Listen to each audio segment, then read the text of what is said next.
Our CBS News political correspondent Ed O'Keefe interviewed Howard Schultz at this weekend's South by Southwest Festival in Austin, Texas. And I want to play some of what Schultz had to say about former New York City Mayor Michael Bloomberg's decision not to run, as well as his take on the current Democratic field. Let's listen to that. I think it's interesting that Mayor Bloomberg decided not to proceed.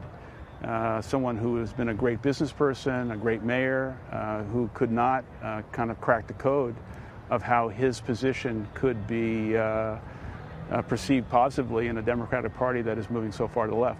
When I hear the word spoiler, I really believe the spoiler in all this is going to be a far-left Democratic candidate, if that's who gets the nomination, who is walking in the shoes of a socialist.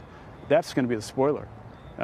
Lifelong Republicans who do not want to pull the lever for Donald Trump are not going to pull a lever for someone who is espousing socialistic policies. Interesting to hear him use that term, socialism and socialistic policies.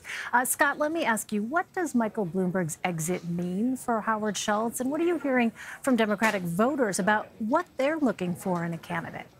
Yeah, the Bloomberg decision was interesting. You know, on one hand, he never really projected the idea that he was 100% in. I think he was pretty open with the fact that he wasn't sure which way he was going to approach this.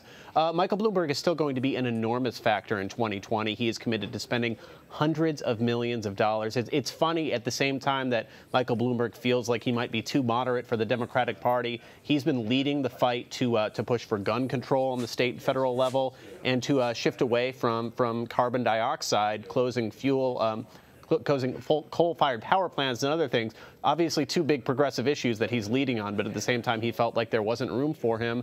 I think you could argue that that's another more of the lane for Joe Biden to step forward. I think the big thing that really shook the race a little bit, more than Michael Bloomberg not running, was Sherrod Brown deciding not to run. He had been getting a lot of buzz in Iowa and New Hampshire. He seemed to be really engaged in the process, and a lot of Democrats in Washington were looking to Sherrod Brown as maybe somebody who could connect with Midwestern voters. There was a lot of surprise when he decided he wasn't going to do it.